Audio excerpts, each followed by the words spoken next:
আসসালামু আলাইকুম। কেমন আছেন সবাই? আলহামদুলিল্লাহ আমি ভালো আছি, দোয়া করি আপনারাও ভালো থাকেন। আজকে আমি ওদের সাথে একটা মাছের রেসিপি নিয়ে আসছি শেয়ার করব বলে। এখানে আমি একটা হাঁড়িতে কিছু পেঁয়াজ, একটু লবণ আর তেল দিয়ে দিয়েছি পরিমাণ মতো।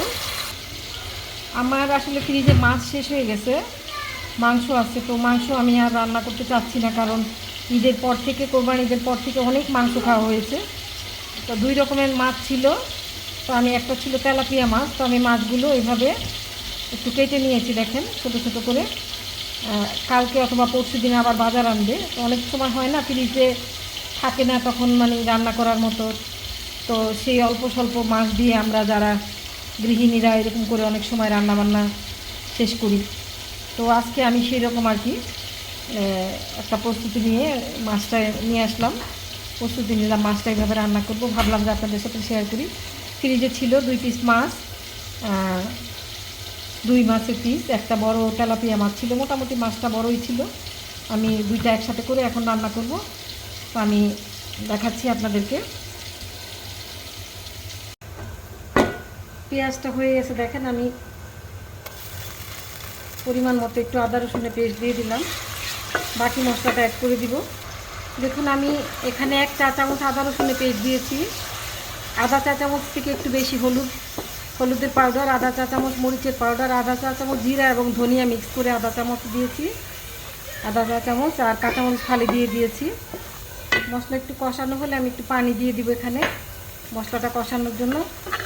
মশলাটা কষানো হলে তারপর আমি মাছটা দিব।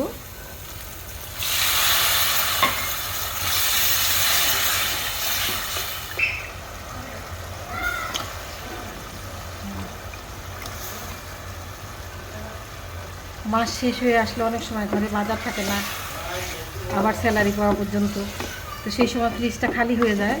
অনেক সময় অনেক রকমের মাছ থাকে, দেখা গেছে অল্প অল্প, সেটা দিয়ে গৃহিণীরা এরকমভাবেই বানিয়ে একটু একটু করে রান্না করে। আমি টমেটোটাও দিয়ে দিলাম একসাথে কষানোর জন্য, ঢেকে দিব আমি কিছুক্ষণ।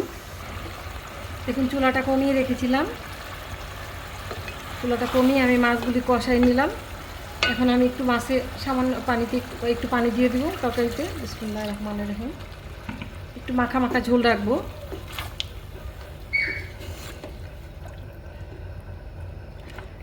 একটু ধনেপাতা কেটে নিচ্ছি আর একটু পানি দিব।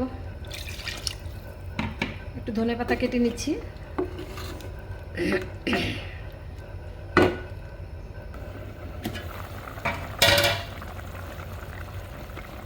আমি খুব সামান্য 1 চিমটি জিরার পাউডার দিলাম, দেখেন খুবই সামান্য, হাতে করে 1 চিমটি জিরার পাউডার দিয়ে দিলাম, ভাজা জিরার পাউডার। কারণ ফ্রিজের মাছ তো, আর মাসের শেষ বললাম না, বেশ কিছুদিন হয়ে গেছে, মাছও শেষ হয়ে আসছে আমাদের, সেজন্য একটুখানি জিরার গুঁড়ো দিয়ে দিলাম।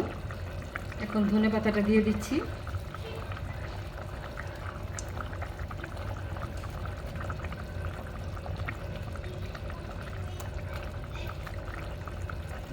আমি আরও 5 মিনিটের মতো এই তরকারিটা রান্না করব, তারপর চুলাটা বন্ধ করে দিব। তো আপনাদের কাছ থেকে বিদায় নিয়ে নিচ্ছি, 5 মিনিট পরেই আমি চুলাটা বন্ধ করব, কারণ ধনেপাতা দিয়ে দিয়েছি, বেশিক্ষণ রাখবো না। তো ভালো থাকবেন সবাই, কেমন হলো রান্নাটা জানাবেন অবশ্যই। আল্লাহ হাফেজ, আসসালামু আলাইকুম।